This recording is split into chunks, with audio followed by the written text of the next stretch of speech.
Hello, and welcome back to the Plant Medicine for PTSD podcast. I am super duper excited for you to jump into this next episode because I'm joined on this one by my buddy Toby Miller. Toby's a retired Canadian veteran, and he was attached to a special operations unit in Afghanistan. I apologize, I don't know what the fuck the right terminology is. Does that mean that Toby was a special operator? I actually don't think so because he was in a support role. I'm an American and a civilian, so I'm sorry, Toby. I'm getting this all fucked up. Either way, Toby was a soldier. He was in Afghanistan. He was attached to a special operations unit.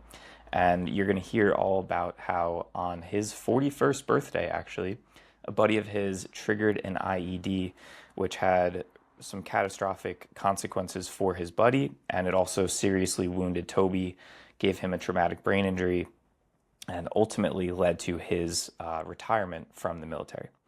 It also led to a decades-long struggle with PTSD and a whole host of symptoms that you're going to hear Toby get into.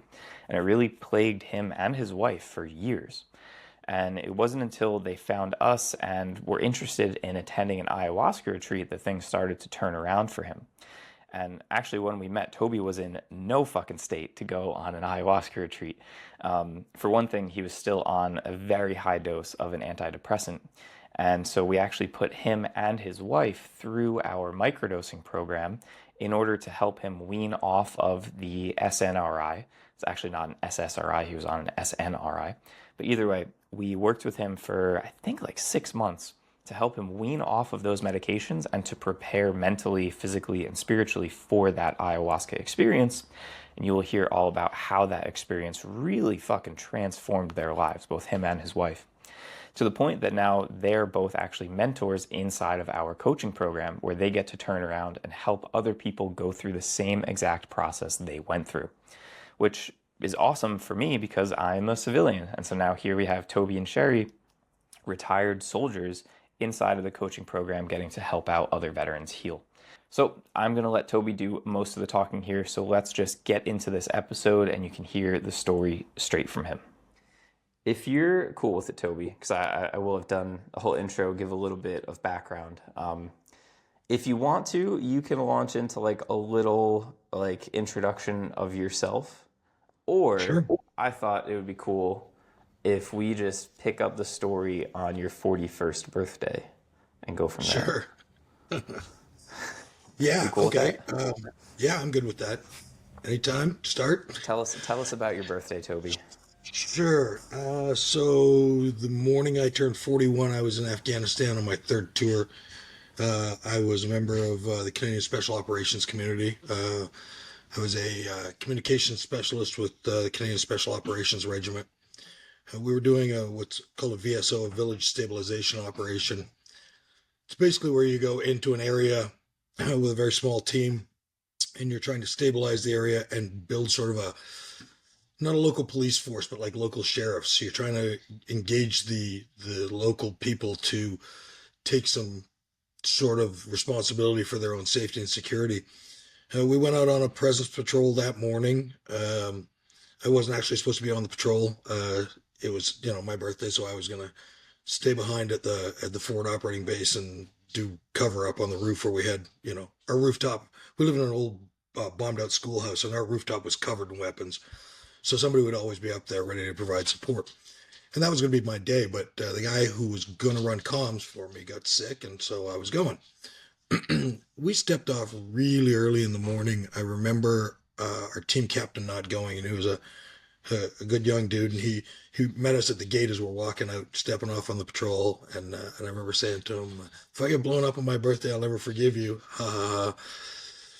We went out on the patrol. We patrolled into a village, found there was almost no one in the village except an old man and his granddaughter, and that's never good news. If the locals are gone, that's bad. There's a reason they're gone.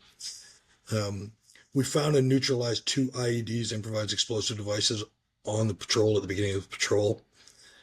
We found a site where a third IED had been, but the Taliban had already come and dug it up and moved it. Anyway, patrol ends. We were trying to, on the Taliban into coming and fighting with us, and they weren't interested that day. And The patrol ended and we went to leave. We were extracting ourselves on foot, and I got a call from an overhead surveillance sort of surveillance asset we had that said, "Look, we got a couple of guys running up onto that high feature behind you. I can't say for sure they have a long, heavy weapon, but it looks like a long, heavy weapon." So I sort of passed that up to my boss, who was the team sergeant, and he split the team in two so we could try to encircle them, get back. You don't want to have bad guys with high ground, heavily armed behind you. That's bad juju. And as we're rushing to engage, uh, we come around the corner of a grape hut, and the dog handler, Bobby Eldridge, who was an American contractor, and his dog sort of had slid to my left. And we're, head up, gun up, watching to the top of this hill, looking for these guys with a possible weapon system. And all I remember was looking up that direction to my right, and from really low at my left, smoke and flame just sort of enveloped my upper body. I sort of blacked out for a minute. I don't remember really post blast, but Bobby had triggered an IED, stepped on a plate, pressure plate, and set off a fairly big bomb of HME, homemade explosive. I don't remember much. I remember coming to against the wall of the grape hut, not being able to hear anything. And then I could hear this screaming, and I was like, "What the hell is that?" And then I was like, "Oh, that's you." I was screaming, uh, like, like it was insane. And I remember my first instinct, "Where's my weapon?" And I found my weapon, and then as I looked down to find my weapon, blood dripped onto my hands, and I'm like, "Oh God, I'm hurt." Um, I remember sort of, sorry. I remember I didn't used to be able to tell this story without sobbing, but it's a lot better now. I remember looking up and seeing a couple of my buddies on the rocks. They weren't in the sand, right? The sand is bad news because that's where they easily can place an IED.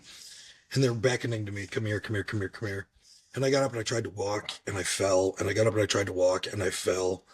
And then I crawled, and I remember our engineer running past me and our medic running past me, and the engineer yelling at me because he's got the minesweeper out, and he's like, "Stay on the path I marked, stay on the," and I right across the path he marked, straight to the guys. Uh, and I remember them sort of pulling me up onto the rocks and rolling me over, and I looked over, and Bobby was in a bad way. He was missing both his legs. Um, and I was bleeding, and I was at the time didn't not thinking about it, but I was in the black. I was heavily concussed. I'd lost 50% of my hearing in one instant. Um, I remember my antenna was blown off my back, my satcom antenna, and I was asking our interpreter, Ahmad, to get my antenna back up on my pack so that I could get help.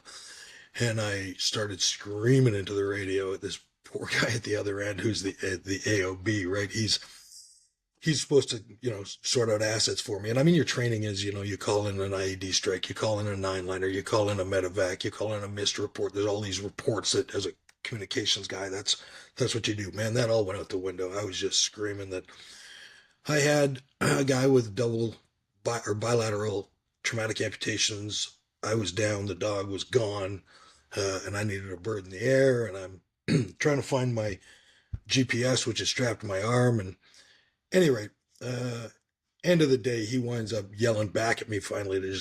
I can't, you've got to calm the fuck down and talk to me. And it was enough. I did. I calmed down, and I got the information of them, and we got a bird in, and we got extracted. There was a bit of a tick going on, troops in contact, which is a gunfight. The bird got shot at as we were getting evacuated. And then the QRT, the quick response team, which was an American Special Forces team, had at that point moved by land to us and helped to secure the remainder of the team I was with, Stone 3-3, and extracted the team and got them back to the schoolhouse for debrief, etc. I remember the helicopter ride being the longest, probably 20, 30 minutes of my life. Bobby was bleeding. I was bleeding. Um, one of my other teammates was bleeding, and the dog had survived. She came running to me as we were headed to the HLZ, the helicopter landing zone we'd found. She came running to me, and I'd sort of muckled onto her, and we got her onto the bird as well. And the next thing was being on the Roll 3 hospital in Kandahar, where they were trying to save Bobby's life, and did save his life, and sort of getting shrapnel taken care of, and that was my birthday. That was turning 41, man. That was I don't like fireworks on my birthday anymore. Jesus Christ, man. Dude, how bad did that guy feel? The dude that you said that to as you left the outpost to go on that patrol? Oh, I mean, I don't know. We joked about it the night before when we were doing the patrol brief that, oh, if this was a movie, you're going out on your birthday, that's going to be, if this was a movie, da da da da da. And it just happens, man. I mean, the thing about combat and operations in combat is it's a game of millimeters. It's a game of inches and millimeters. And, 3 or 4 inches left or right, Bobby wouldn't have hit the plate. My helmet, when my equipment got looked at, when I got to look at my equipment, my helmet had a couple of big chunks out of it right here, just above, about that far above where it would have gone into my head. And that's the game of millimeters and inches, and we joke about it. A lot of guys in the military joke about it being the leg lottery, right? Every time you go out on patrol, it's the leg lottery. Is everybody keeping their legs? And it's a known thing. We don't think about it though. You try not to think about it while you're doing the job, because if you do, it's just a distraction. I used to describe IEDs as being like sharks. If you're in the water, a bunch of you, they're down there and they're under you, and nobody really thinks about them until somebody gets taken. And then everybody thinks about them for a while, and then eventually you stop thinking about them again. IEDs are the same way. You walk around hoping that shark's not going to go off underneath you, and you don't think about it after a while, and then somebody gets hit, and then everybody's thinking about it again. And eventually we all get back to not complacency, but you have a job to do, and you can't spend your whole time thinking about where your next step is. Yeah, totally. I mean, I've heard plenty of stories of other soldiers saying that you just have to kind of accept your fate, because if you're constantly worried about it, you're not going to be able to execute your mission. So Yeah, it you kind of can't just is what perform it your is. job.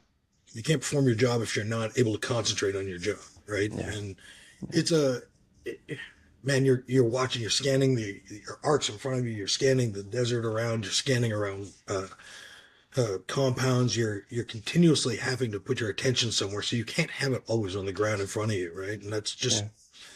it's part of the way it is. The war we fought in Afghanistan was very heavily an IED war, and it was new for just like drones are the new thing in the Ukraine. At the time, Oh IEDs yeah. were the new thing, and it Oh was yeah. it was a learning curve for sure.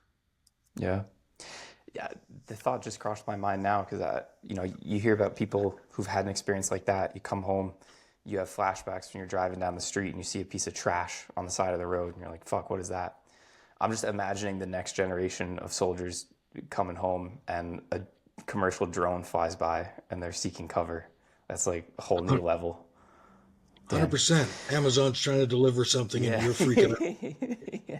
Fuck, man. Yeah, it's every time for years, every time we drove anywhere near down into Arizona or anywhere that sand would Yeah. blow across the road, I'd find myself gripping the wheel tight and freaking out. And Yeah. it was, so I came away from this with some shrapnel wounds, some nerve injuries. I lost 50% of my hearing, some nerve damage, um, 3 dead spots on the left side of my brain from concussion.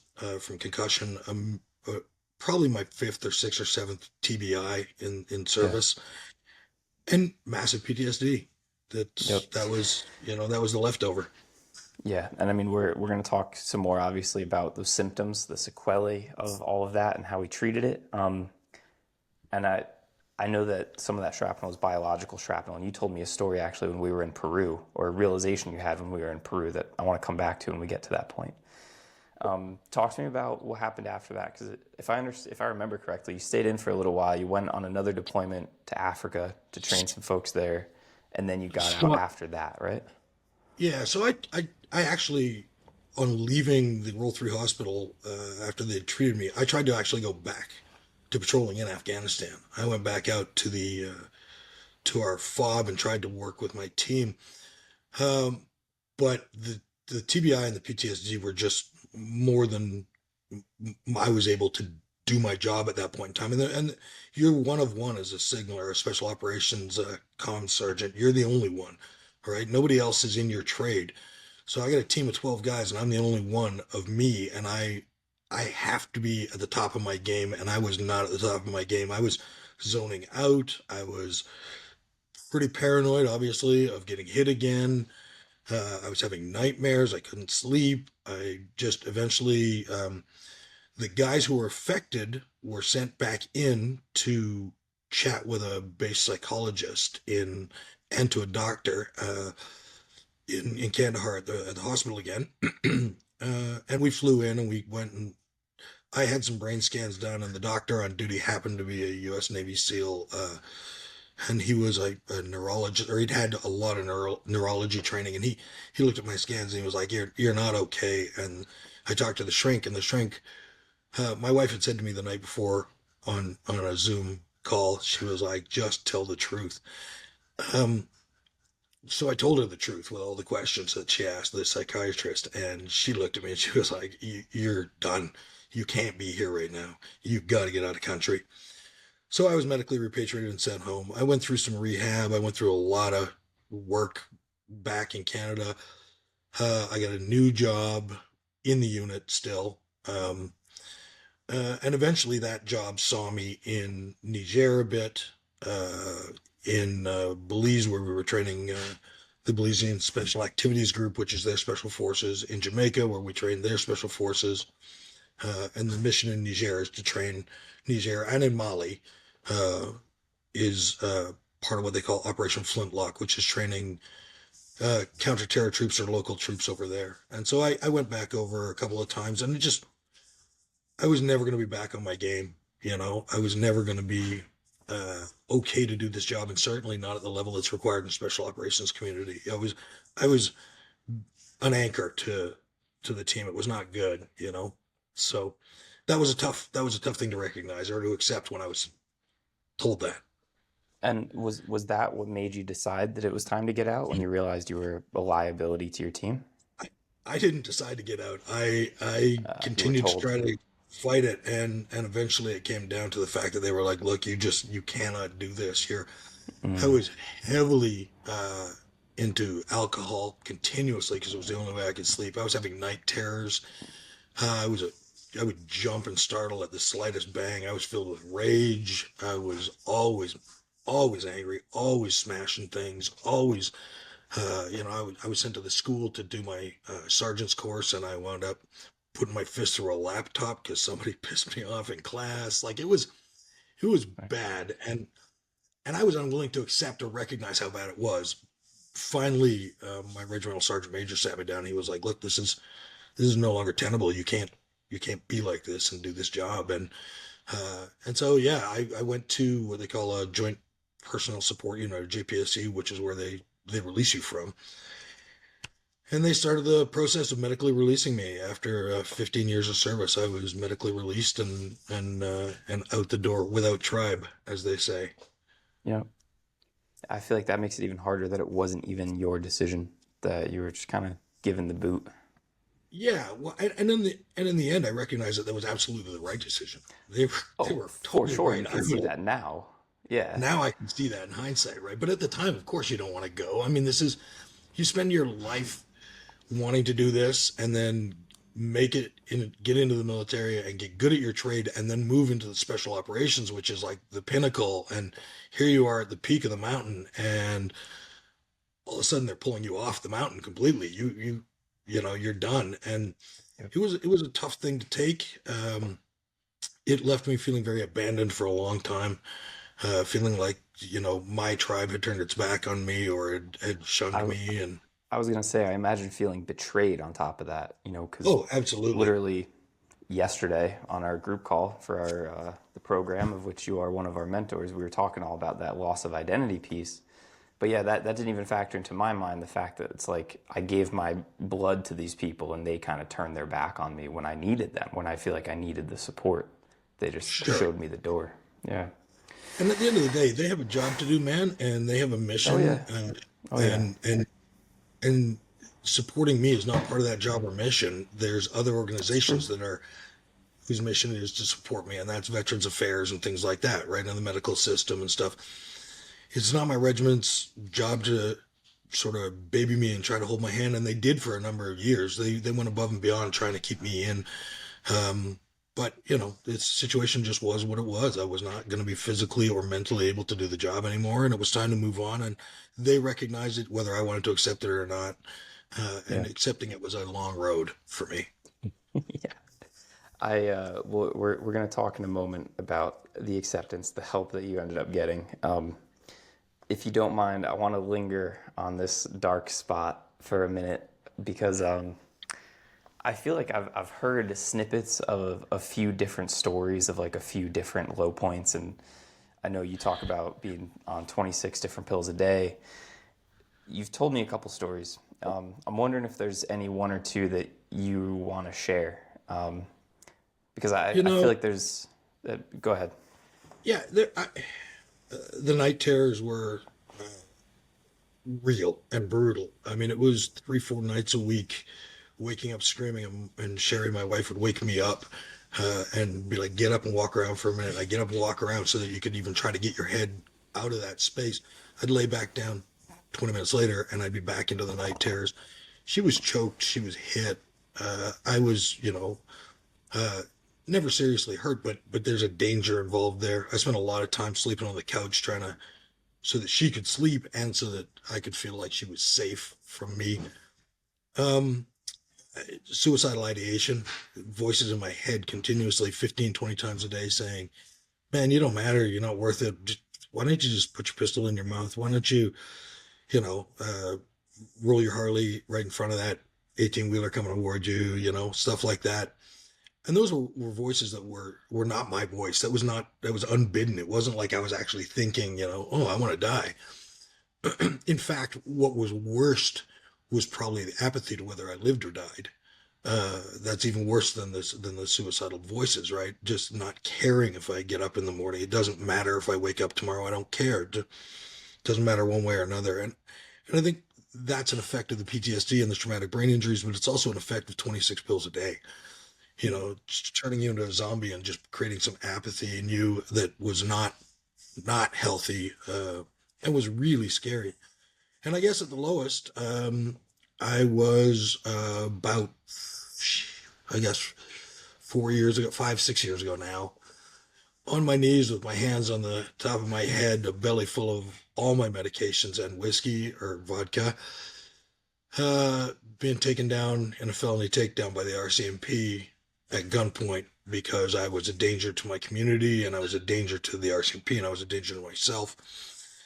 And I barely remember them taking me down. I was so drunk, and the pills that I had just hammered into myself in an attempt to kill myself were taking effect. And I just remember them sort of pinning me to the ground and looking up and just seeing every cop in town. No word of a lie, no exaggeration. It was every cop in the Comox Valley with a gun at me, carbines and pistols and shotguns, and I was like, "This is it." And I woke up the next morning, chained to a hospital bed, handcuffed on both sides, and I was like, "This is it." Like, how do you get lower than this, right? Like, where do I go from here? Start digging?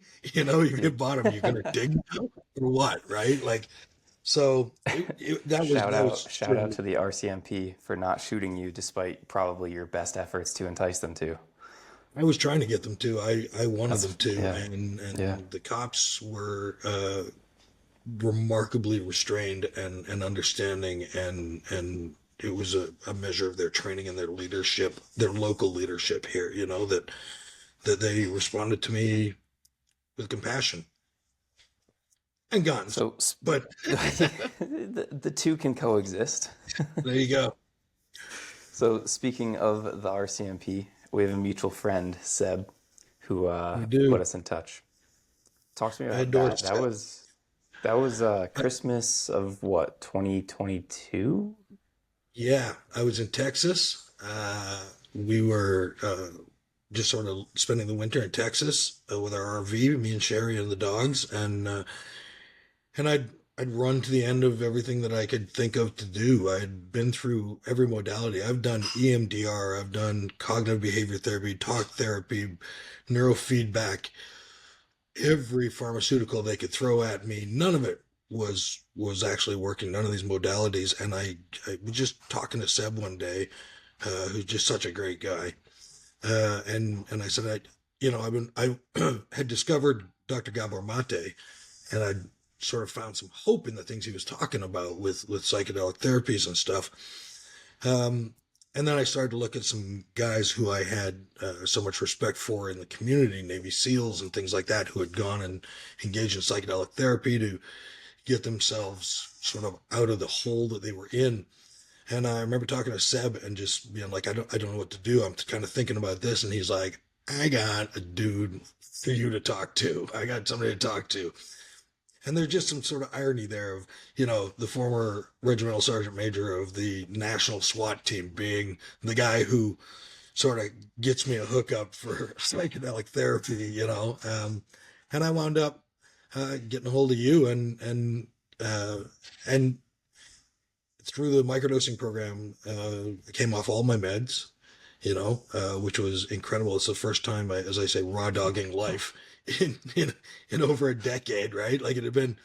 So, I was hit in 2011, and that was 2022 that you and I met, and that was 11 years that I'd been heavily medicated and actually known on Instagram as Medicated Mohican, right? Because our team in Afghanistan's nickname was the Mohicans, and to be able to change that one day to unmedicated Mohican was pretty amazing.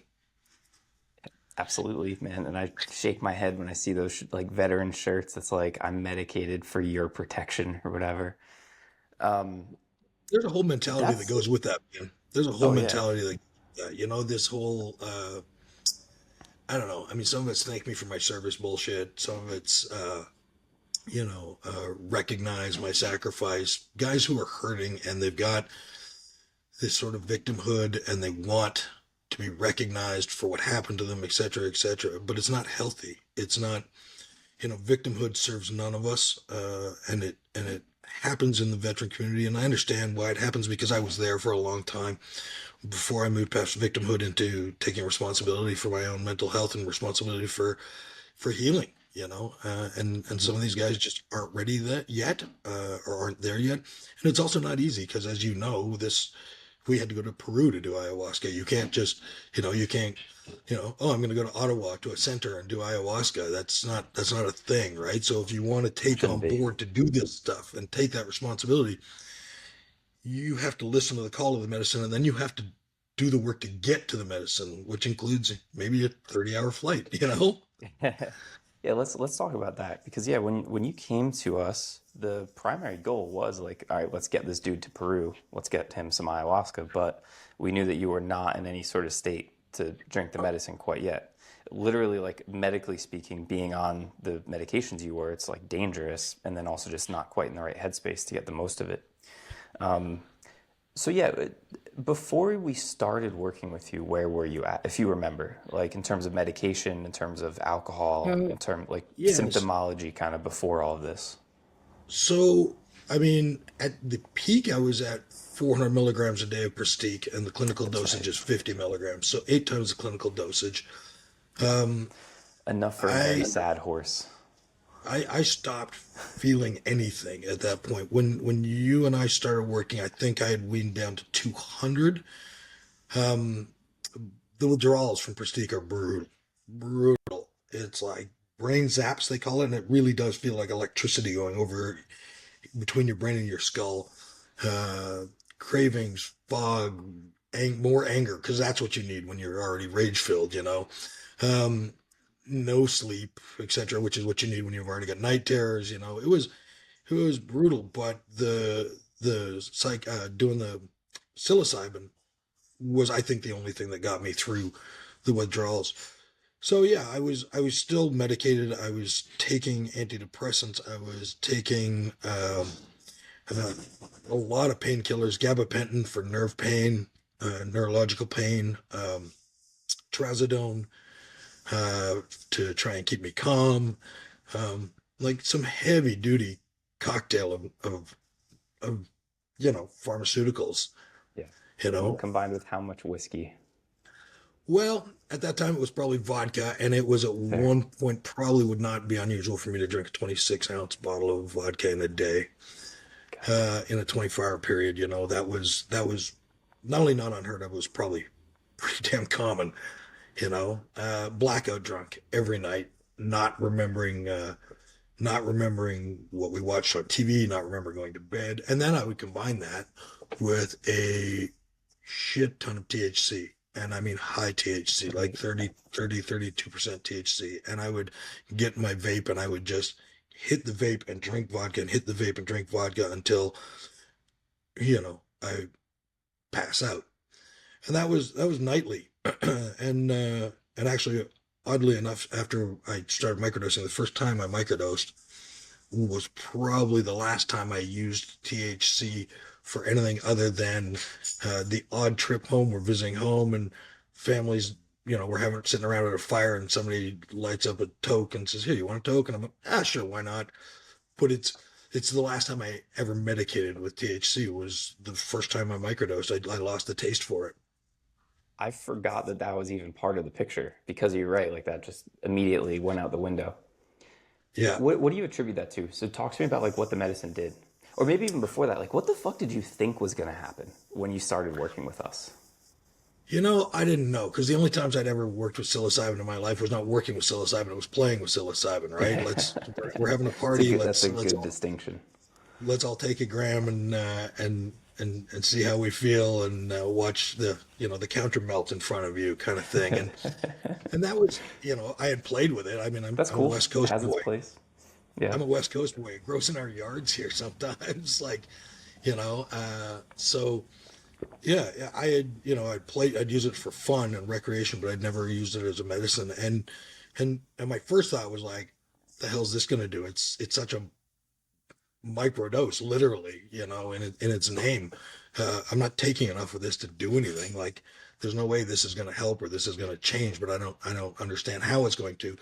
But I put my faith behind you guys, and then some stuff I had read and stuff I had watched, and I thought, well, it's got to be better than the alternative, which is continuing on the path that I'm on, which is drunk every night and stoned out of my face every night and heavily medicated on pharmaceuticals that were, in the end, probably not great for your liver, your kidneys, etc. Anyway, right? Like, so yeah, I didn't know what to think. And when it first started, I just sort of remember, like you describe it, as maybe the sky will be 10% bluer, maybe the birds will sound 10% nicer, but it's not like you're going to be stoned or anything. And I sort of remember feeling that, I think, just sort of the things just felt a little bit easier. But I also really connected in to the idea of the spirituality of us doing this medicine, right? Connecting to the medicine, where you take an antidepressant. Here's your bundle of SNRIs or SSRIs. Just throw those back, glass of water, off you go. We don't do that with microdosing, right? You connect to the medicine, you connect to the spirit of this medicine, you connect to it, and you take it with intention. And for me, that was the difference. I think very quickly was to recognize that I wanted to take responsibility for my own mental health. I wanted to take responsibility for my healing. I wanted to have an active part in it, in a way that I never had before. And being able to have intention and do that was absolutely that. I'm now involved in this. This is no longer just my medical team throwing drugs at me and etc. This was me taking an involvement and saying, "Hang on, I'm part of this. I'm actually the captain of this goddamn ship. Let's see if we can steer it, right? So we write this and steer it." And so that was what it was like the first time starting to take that stuff was a real embrace for me, the spirituality of it and the setting of intention, and starting to try to live intentionally, rather than just Damn, dude. aimlessly, which is what I had done before. Yep. One other thing. By the way, you speak so well about this, man. You should be like a mentor in a program for this. Um, I, if you're cool with talking about this, it's not just you that went through this program. You had your beautiful wife Sheri along for the ride, Yeah. and disclaimer here. We asked Sheri to come on the podcast, and she said no because she doesn't like talking about herself.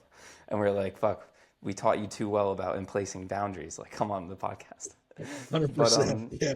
I, since she won't come on the podcast, I'll ask you about her real quick. Just one question here, which is that when we were talking to her, at first she was all about just like, yeah, how can I help Toby? Let's do this for Toby. Toby needs this, etc.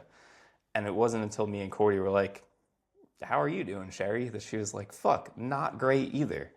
So can you just talk to us a little bit about that kind of that decision to come on board, if you're Well, comfortable with it? I know she didn't yeah. want to come on here, so I don't want you talking about her, but No, I will talk about it in as much as I think that I'm not gonna betray her trust in any way, shape, or form. And she can actually hear me anyway, unless she's I, listening to an audiobook. But you know, we all suffer trauma in our life, and whether you recognize it or not, you start suffering trauma in some ways from the day you're born, right? And we don't necessarily notice it, and we don't sort of recognize that maybe we need help or maybe we need to go somewhere. We all have tough lives in our upbringing. It's rare that we're born with a silver spoon and a perfect life, and so she came on board for me and to support me. And she said, well, I'll do it with you because I want to be there and support you. And she had been through a decade of my uh, sort of abusive behavior, not intentionally abusive, but the person I was in the place it was not a good, I was not a good husband. I was not a good partner. I was not an easy person to live with. And she'd been through all of that. And so right off the bat, there's something she needs help with. The fact that she had spent 10 years having to hold me up and take care of me. Well, then how now she's sort of used to that. How do you sort of balance that in your head to hopefully not have to do that, etc. So she came on board with me, and I got to tell you that doing this as a couple was one of the greatest things I can imagine. And I know that we have another set of friends who did all this stuff together as a couple, and what it did for their relationship. And for Sheri and I, it did the exact same. We're closer, we're stronger, we are open to have difficult discussions with each other. We can feel safe having tough discussions with each other because we did all this work together, and from the microdosing all the way to going to Peru and doing the ayahuasca. And we feel safe with each other in a way that I don't think we ever really sort of did. There's a depth to our relationship now that would not have existed had we not done this together. And she's a vet too. She did 2 tours in Afghanistan. She was with me through my entire career. She was with me through the demise of my career. She was with me through the destruction and aftermath after that. And so to have her beside me, she is. I like to say she's my best friend. She's my fire team partner.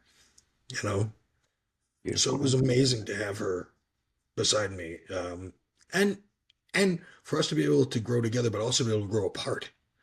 Mm, Me not to rely on her all the time. right. Can you do this for me? Do everything for me. Take care of me now. I could start to exercise some autonomy and like grow the fuck up and be an adult, Toby. And and and and she could start to exercise just being Sheri rather than being Toby's wife or Toby's support system. And in that splitting, we can just come closer together because the time that we then spend together is actually quality. It's not about supporting, like having to try and carry someone. Absolutely. Yeah, that's a really good point that it became less of like leaning in the direction of like a codependent relationship and much more two functioning people coming together. There's the quote from Ram Dass that we always come back to, like the best thing you can do for me is work on you. The best thing I can do for you is to work on me. So now you're not two halves of a fucked up person coming together, but you're two pretty okay people coming together to be together. Absolutely. The growth there to be able to be two people who choose each other every morning in Yeah. healthy ways is it's incredible. Yeah. It's It's awesome. been the last few years for the two of us has been just incredible in ways that we didn't sort of know could exist in a relationship, you know? That's amazing, man. So you're going through this microdosing program together. From day one, the desire for all the weed falls away. Talk to me a little bit more about what progressed kind of leading up to the ayahuasca retreat. So yeah, I mean, I started to embrace with your sort of support and pushing physical fitness. I started to get into the gym. I started to lift weights, something I'd always shied away from. I'd always, in the military, I was a CrossFit guy. I was a runner. I was fast, and I was fast and tiny. And I started to lift weights, and I started to really enjoy it. I started to find some meditation in it. I also took up meditating. I took up journaling because it's part of the program. It's a requirement, right? And one of the things that was very interesting was to embrace sort of being honest with yourself in a journal, which, all the things that we like to not talk about, the shadow work, right? The things we're ashamed of, the things we're afraid to be honest with ourselves and certainly not with anybody else about. Being forced to put it on paper, forcing yourself to put it on paper and to talk to yourself and say, okay, listen here, asshole. These are the things you've done in your life. These are some of the things you've done and they're not good and you wouldn't want anybody to know them. Well, then why did you do them? Where's the source here, right? Where's the source? And then how do we not do them anymore? How do we heal so that we don't heal that source so we don't do this anymore, right? How do we change our behavior? If you want to be different, you have to do different. And one of the things about the program that was so great was it sort of regimented me into doing different with the habit tracking and stuff like that, right? As a soldier, I like to know where I'm supposed to be, what uniform I'm in, and what my job's going to be, and what time I'm going to be there, et cetera, et cetera. And for me to be able to get into habits and be able to say, okay, it's just like when I was in the Army, PT's at 6 a.m. every day. Okay, PT's at 6 a.m. You're going to go to the gym. You're going to work out. You don't have to do it six days a week, 7 days a week, because just like the Army, you got weekends off generally, right? So 5 days a week, let's get in there. Start at 20 minutes a day. And that moved up. Now I work out. I'm in the gym.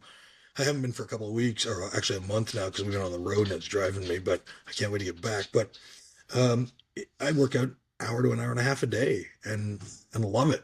I get dopamine there. I get endorphins there. I feel better about myself. I've noticed changes and progress in my body. And at 54 years old to embrace that, it's been pretty amazing. And it was started because of the microdosing program, right? That was what put me there. Learning to Yeah. talk to myself and how I talk to myself, the voice I use with myself, right? That quote I like to say to the group all the time, right? Of all the tools you can use to limit yourself, your own self-definition is the most powerful. And changing that definition of I'm a soldier, which when the gate closed behind me at the regiment, okay, I'm not anymore. Okay, so now what am I? Well, now I'm a wounded vet, or I'm a broken vet, or I'm a broken toy, or I'm a broken cog from this machine. And I go in the parts box and that's it. And there's that victimhood mentality in there, right? Like this is who and what I am. And that was how I introduced myself to you, 2+ years ago. And to be able to come around now, or 2 years ago, to be able to come around to my definition being so much different now, my self-definition, it's a sign of health and of healing, right? It's also a tool that you use in that healing. How do you talk to yourself? What is it you say to yourself when you look in the mirror and you say, Jesus, I'm a fat piece of crap, or God, you are fucked up, or things like that. How you talk to yourself and how you define yourself has a huge bearing on your mental health. Yeah, man. I think that piece right there is really at the core of everything that we do with our program. I think that's really at the core of everything that plant medicine gives you. I think it's at the core of anything that's going to work in terms of healing. It's changing that definition. It's changing that voice in your head that's telling you you're a worthless piece of shit.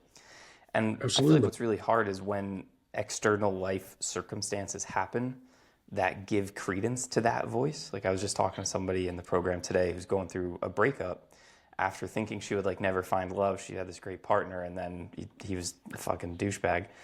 And it's like, well, here's something confirming, okay, I'm worthless and I'm unworthy of love and I'll never find that. And that's what's so hard to face and to correct. And that's why Well, we have our whole system of journaling and affirmations in the program. But go ahead. and through confirmation bias, we'll go search that out too. Yeah, We'll search totally. out reasons to think you're crap, right?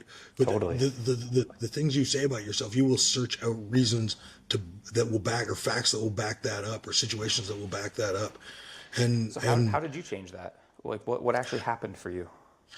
well, I think part of it was you sort of talking to me. I mean, one of the things was you talking to me and saying, what definition is that? Like, what, this is it? That's what you are? That's, honestly, is that it? And asking the questions, coming off the meds was a huge thing for, Sure. being able to think for myself, think not under the influence of this suppression, backing off of the booze, and not being able to think, wake up in the morning more clear headed, and be able to have conversations with myself that weren't about, Jesus, you passed out again last night. What a fucking, et cetera, et cetera. Starting to change my physical body for myself and gain some strength, and be able to say, hey, wait a second, you're not just a broken thing. Look at you. You're in the gym lifting weights every day. I'm never going to be the strongest guy in the gym. I'm never going to be the biggest guy in the gym, but I'm in the gym. And in my past definition, I would never have been in the gym because I'm broken, you know? Right. So a lot of parts took part in that, but that change was incredible. That I can't even quantify how much that import that has in the healing. Yeah. So talk to me about coming up onto the ayahuasca retreat. Do you kind of remember what your headspace was like, or maybe like what the initial intentions were of like what else needed to get worked out with the medicine? Yeah. Well, first off, probably fucking terrified. I True. mean, Yes. you're gonna go meet some dragons, right? You're gonna go take a heavy duty hallucinogenic or psychedelic, and until you do it, nobody knows what that's gonna feel like. You can't describe what it's actually gonna be like. I've tried to tell the stories of my ayahuasca experiences, and I can explain them with some visual sort of descriptors and stuff. But unless you're there, it's very hard to understand. So there's a lot of fear and trepidation going into that the first time. There's also a whole lot of questioning, like you talk about intention. You take this medicine with intention, and you are asking the medicine certain things. Well, what the hell do I ask? When you live a life where, for me, I'm a sexual abuse survivor. From childhood, my family broke apart when I was like 6. I had no relationship with my mother. I was bullied like mercilessly when I was a kid and a teenager. I had done 3 tours in Afghanistan. I'd, sort of seen some shit, been some places and seen some shit that aren't recommended. And so there's a whole plethora of things there that need addressing, right? Where did you start? So that's going in ayahuasca. You're like, I don't even know where the hell to start. Like, there's this huge bag to unpack, and what do you take out of there first? So, I mean, I did partially to a certain extent, and I mean, you have to anyway. Just put your faith in the fact that Mother Aya is going to show you some of this shit, whatever. You can go in and say, hey, this is what I want to know, and she can look you in the eye and say, yeah, I don't think so, not today.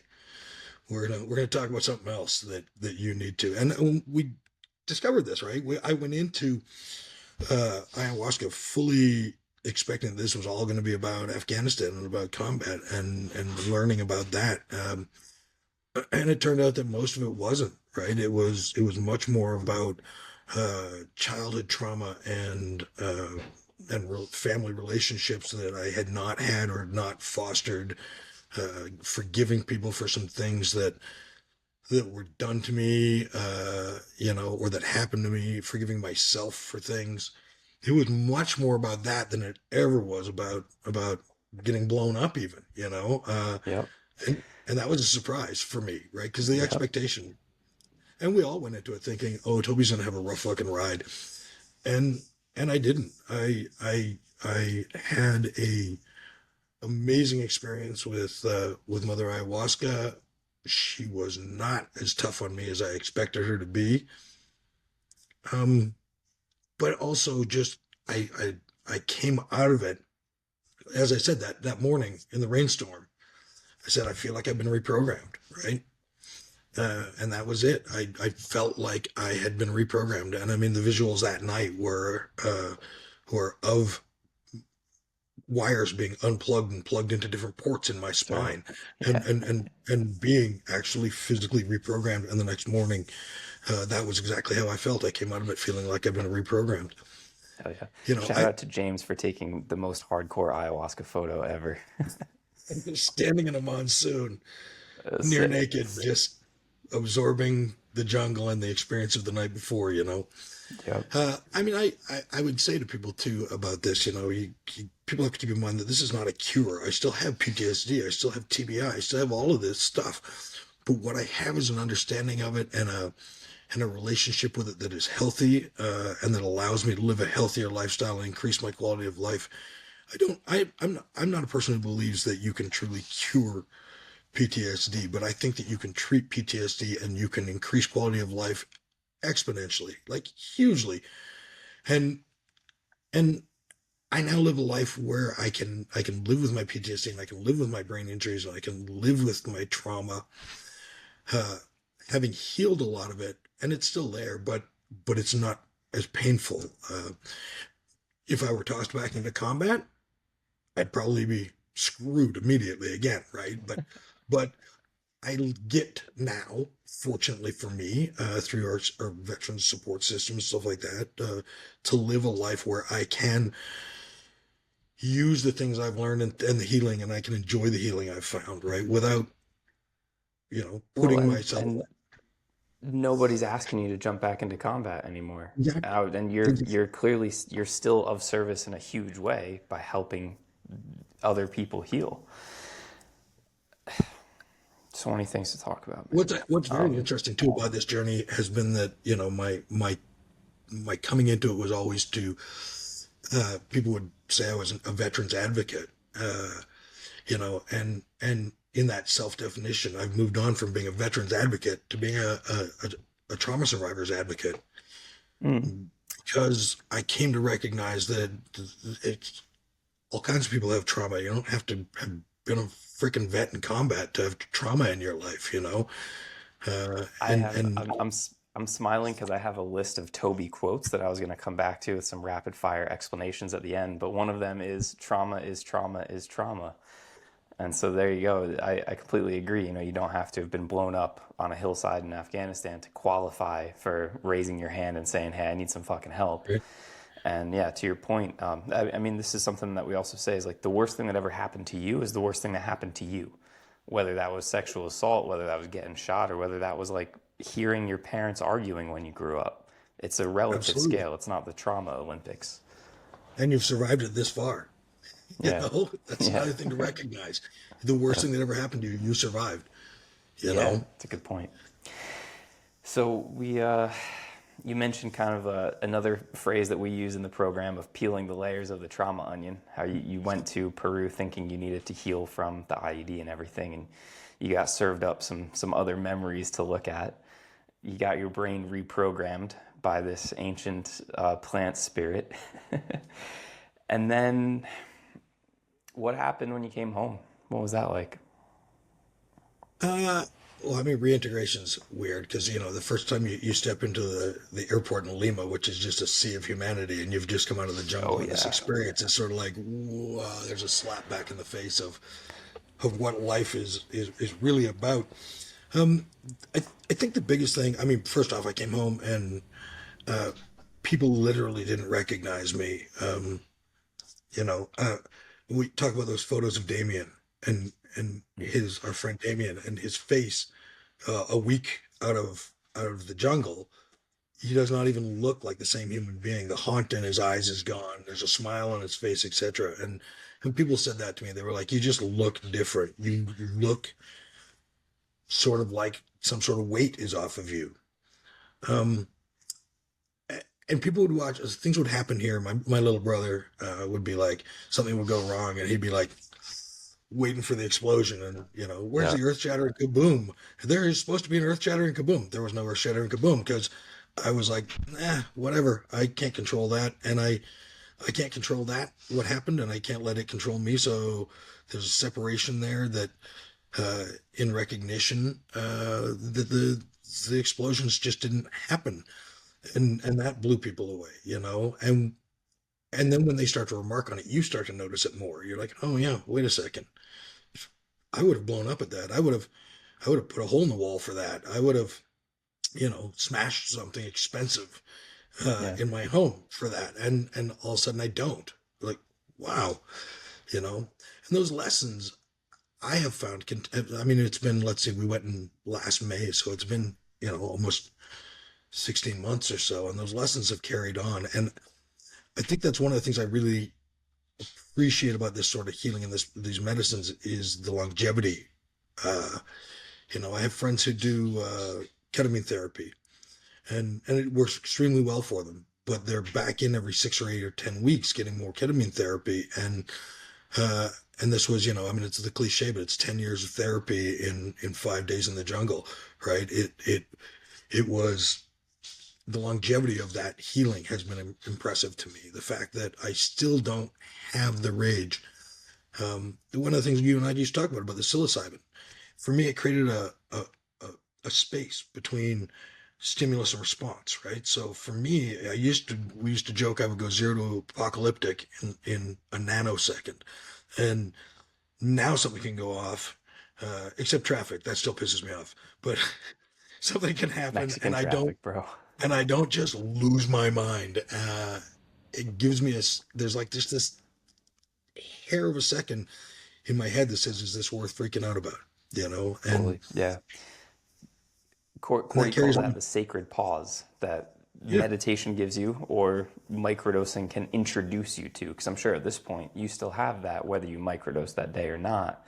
But absolutely. microdosing was the thing that showed you, like, hey, numbnuts, like, take a breath for a second and then decide what you want to do. Yeah, yeah. I mean, you don't have to respond to everything in a flash. You Yeah. can ruminate on it for a second, right? And Yeah. and that was a huge lesson for me. And so now here you guys are, honestly, like the fucking poster children of what we do. And I do want to highlight, though, honestly, like this story is not unique. Like you said, we have friends, Damien and Pam. They're going to come on here and share their story soon. We got like dozens of people with very similar stories, so that's not the unique part here. Perhaps what is unique about you guys is how well you articulate it all, and that you're service oriented and want to give back and fucking retired, so you got the time for it. So that's why you guys are the peer mentors and not somebody else. But it's not because like you had some sort of magical special healing journey. Not that it wasn't magical or special, but what I'm saying is like this is accessible. This is like kind of like you should be hearing this and be like, yeah, awesome. It did its job. Like that's what's supposed to happen. Sure. And we're one of the things we got out of all of this healing was a real sense of gratitude, right? Mm, Like you and I have talked about gratitude for even the bad things in your life, gratitude for the trauma because it's made me who I am. I yeah. would not be as kind and caring and compassionate a human being as I am if I had not been through the things I've been through. If I had not suffered slings and arrows and had scars, I would not be the human being I am today. And to be able to be grateful for the fact that we can have the time to be retired and then to be able to put back into the community and be able to be of service, within our veteran community, but now in a much larger, broader community, to be able to take a seat at the table and tell a story and offer some hope because hope is one of the most incredible, powerful things when you're hurting, right? Like Gabor Mate gave me so much freaking hope when Yeah, I was that's an hopeless. interesting one because I feel like in like tactical communities or whatever, you hear people say like hope is not a course of action, which like, It's not. yeah, I 100% I agree. Like you should have a plan. You need an actual plan. Hope isn't a plan, but I do feel like so maybe hope is necessary but not sufficient to get better. Meaning like it's not going to get 100%. you there, but you can't really get better without it, right? Hope is of astronomical value because in hopelessness, somebody will not even try. If you Exactly. feel like there's no way to win this battle, period, then you won't even fight. You'll lay down and roll over and let it roll you over. And I mean, I have not done a lot of BJJ. I did combatives in the military with special operations, and so I've been rolled by guys who were like 6'6" and 220 pounds. And as you say, you know, I'm the kind of weight where, what was your term? This is Seb's term, Victim victim weight? weight. Yeah, Victim that's weight, me. meaning So, Seb can just pick you up and throw you even with his one leg. but then I can watch some young guys who are not all that huge, and you can watch them kick ass at For BJJ sure. because they have a skill set, and there's some hope there, right? And it's the Yeah. same thing about a mental health fight is to be able to see somebody who's in the place, has been in the place that you are at right now, and they're just a little higher up the ladder. They've done some healing and they're higher up the ladder. And I'm not a believer that there's a top to that ladder. I don't think any of us get to the top. It's a continuous climb to healing, and it's a continuous climb to getting better. But to be able to reach a hand back down to other people is, and how do you do that? Well, you offer them some hope. You pass on the story. You say, look, I had night terrors. I get where you're at. I've had the rage. I get where you're at. I've been an abusive schmuck. I get where you're at. I've abused all of the substances. I get where you're at. But look at me. This is how I got here. And if you be a torchbearer in the dark, if you want to see the path, here's a light. I'll show you the way. I can't walk it for you, but I can just show you the path. And I think I get so much value out of that all the time because That's what it's about, I man. feel, I mean, I joined the army because I wanted to be of service. Yep. I joined the army because I wanted to make the world a better place. Um, in retrospect, 3 tours in Afghanistan and watching the fall of Kabul, I don't think we made the world a much better place, but I'm making the world a better place. I'm sort of more proud now of what I do now.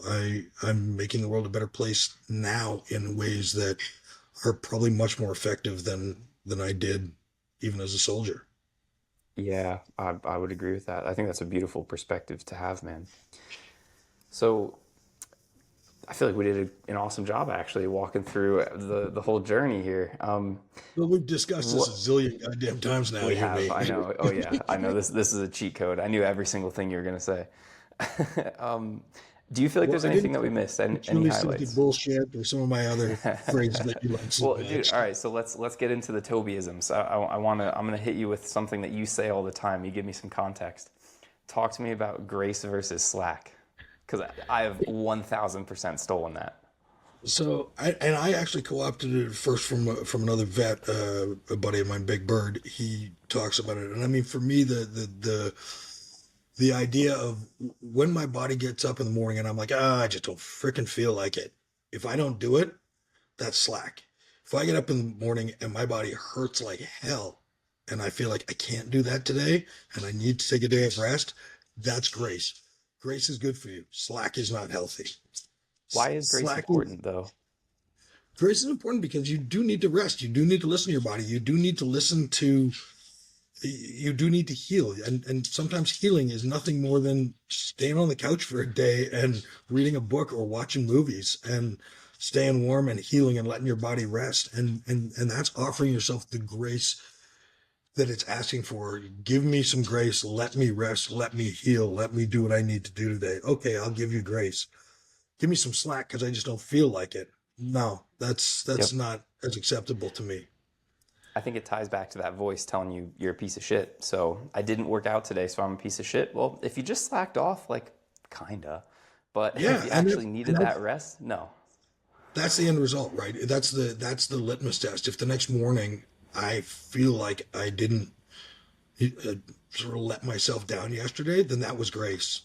I needed it, Hmm. obviously. If I feel like I let myself down, then that was slack, and I'll have to watch for it next time. You know?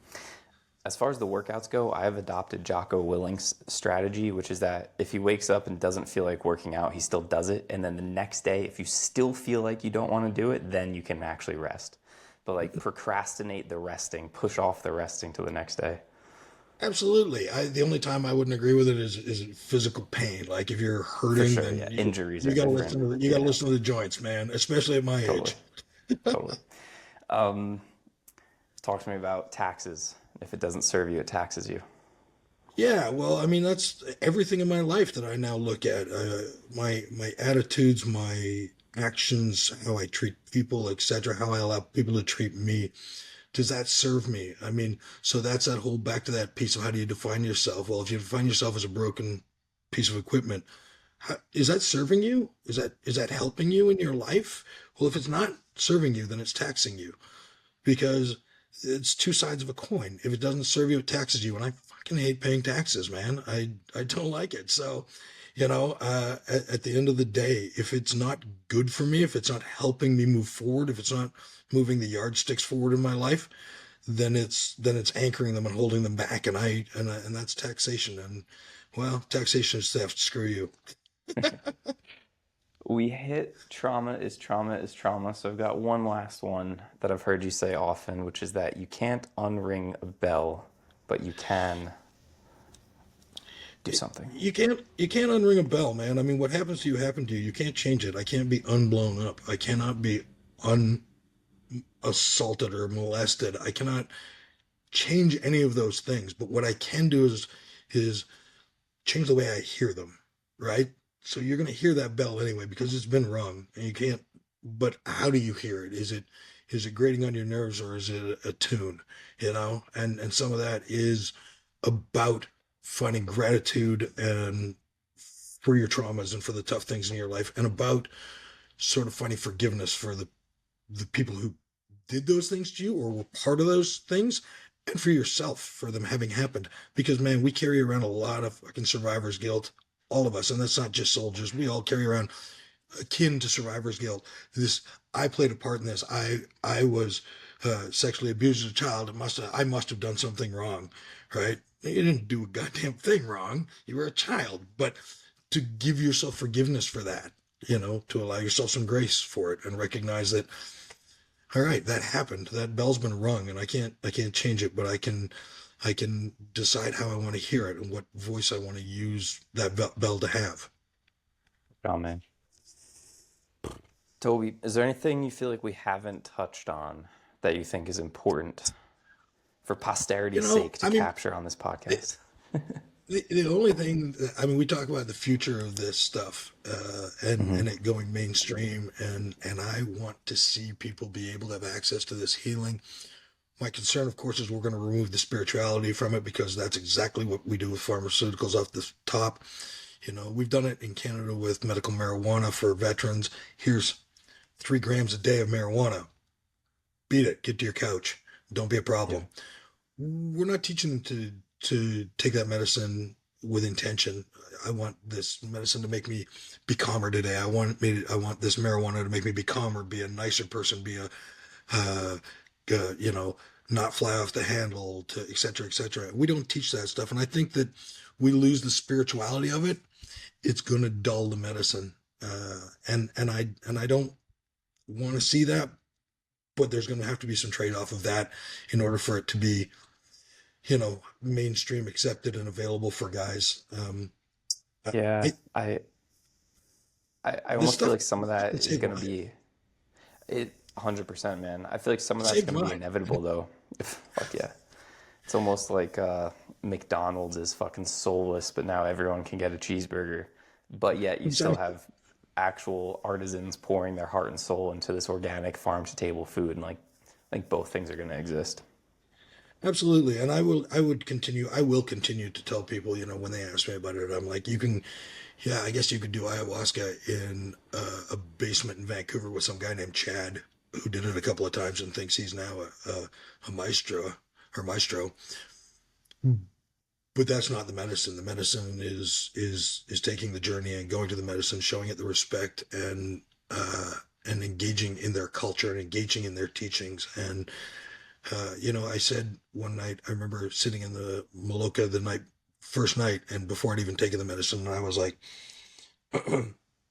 even if this doesn't work, what a journey. I mean, with these ancient peoples listening to their ancient music, with their ancient culture in their Maloka, and about to engage in their ancient and sacred medicines. And even if it doesn't work, what a fucking trip that is. And in the end, Hmm. it worked. Like Hmm. I've said before, I don't know if it's medicine or miracle or magic, and I don't fucking care because it worked, It's the difference at that point. and that's what matters, right? The end result, the ends I justify think the means. the one thing that maybe went wrong for you a little bit with the ayahuasca is I know it did not help your tobacco addiction, No, which I no, say as and I'm I stepped outside to smoke my pipe right before we started this podcast. I just came in from having a mini cigar before we started this, so I There you get you. go. That, I'm I tackling got these that demon. poros still too. I'm about Hell to yeah, man. tackle that demon. So, and that's the beauty. Is I have the strength to do things like that now that I did not have before. When you aren't Yep. fighting 18 battles at once, you can concentrate on the target in front of you, right? And we there's jokes, in the military about having a target-rich environment. Well, a target-rich environment on a two-way range is not good because they're all coming for you. And but if you have those suppressed and you can concentrate on what's in front of you, you get more strength, you get more effect on target. And for me, I have more ability to put heat and light and effect on target of the things I want to change in my life now because I'm not fighting the 18 things on the periphery of my vision. Beautiful, man. All right, brother. I think we can wrap it up there. That was awesome. 100%, man. It's always a pleasure. All right, folks, that is a wrap on this episode of the Plant Medicine for PTSD podcast. Hopefully, you learned something. Hopefully, you got a little inspired. I actually think that that's really the value of stories like this. And this is why I point to Toby's story so often, is because when you're going through the fucking depths of the struggle of PTSD or TBI or alcoholism or coming off of antidepressants, when you're just acutely in the middle of the suck, it can be really easy to lose hope. It can be really easy to lose sight of the fact that things can get better. So stories like Toby's, I think, are so important just to give people that hope that things can actually improve on the other side of this. And that is why I am here, and that's why my wife is here. I fucked up that sentence. That's why we're here, is to help people who are going through that struggle get to the other side with the help of the medicine. So if you listen to this and you identified with any part of Toby's story, if any of that resonated with you, I would really love for you to get in touch and let's have a conversation about how plant medicine might be able to help you just like it helped Toby. All right. So if that is you, if you want some more info on all of this stuff, send me a message on Instagram at becoming.ohm or an email hello@becomingohm.com and let's get in touch. All right. As always, thank you very much for listening. Stay tuned for more. Until next time, peace out. Hare Krishna.